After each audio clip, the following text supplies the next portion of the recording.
ចំណុចទី1ស្ត្រីដែលចោះចូលប្តីគឺគាត់មិនគួរណានិយាយដើមប្តីចាននិយាយដើមប្តីគឺអត់បានផ្ដោតកិត្តិយសទៅប្តីទេហើយវាជួយបំផ្លាញគ្រួសារយើងទាំងមូលទៀតចាហើយចំណុចទី2ដែលយើងអាចរៀនជាមួយគ្នាដែរគឺយើង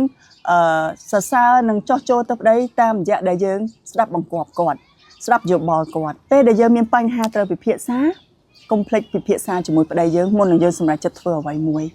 ហើយពេលដែលគាត់ឲ្យយោបល់ល្អយើងធ្វើតាមទោះជាយោបល់មួយចំនួនយើងពិតជាមិនអាចទទួលយកបានយើងអត់ត្រូវប្រកែកមួយគាត់ទេតែយើងសុខចិត្តចូលទៅព្រះអង្គហើយអធិដ្ឋានសូមឲ្យព្រះអង្គអ្នកសម្របសម្រួលវិញ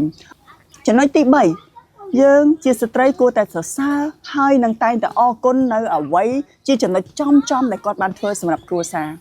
ការដែលយើងសរសើរទៅប្តីគឺជាភាសាមួយក្នុងចំណោមភាសាទាំង5របស់មនុស្សគ្រប់គ្នាដែលតែងតែត្រូវការភាសានៃសេចក្តីស្រឡាញ់ហើយការសរសើរពីប្រពន្ធមិនមែនជាការដែលបញ្ចោឬក៏ជាលក្ខណៈគេហៅធម្មយាស្ត្រីទេពួកយើងកុំយល់ច្រឡំការសរសើរគឺពិតជាផ្ដល់កម្លាំងចិត្តហើយឲ្យគាត់ទទួលយកបាននៅក្តីស្រឡាញ់មួយហើយបញ្ជាក់ថាអ្វីដែលគាត់ធ្វើគឺត្រឹមត្រូវហើយល្អសម្រាប់គ្រួសារចំណុចទី4ចំណុចនេះសំខាន់ហើយខ្ញុំលើកទឹកចិត្តបងសូមស្ដាប់ដល់ចំណុចទី4នេះឲ្យចប់គឺការដែលផ្ដល់តម្រូវការផ្លូវភេទកន្លែងនេះសំខាន់ព្រះអង្គបង្កើតមនុស្សប្រុស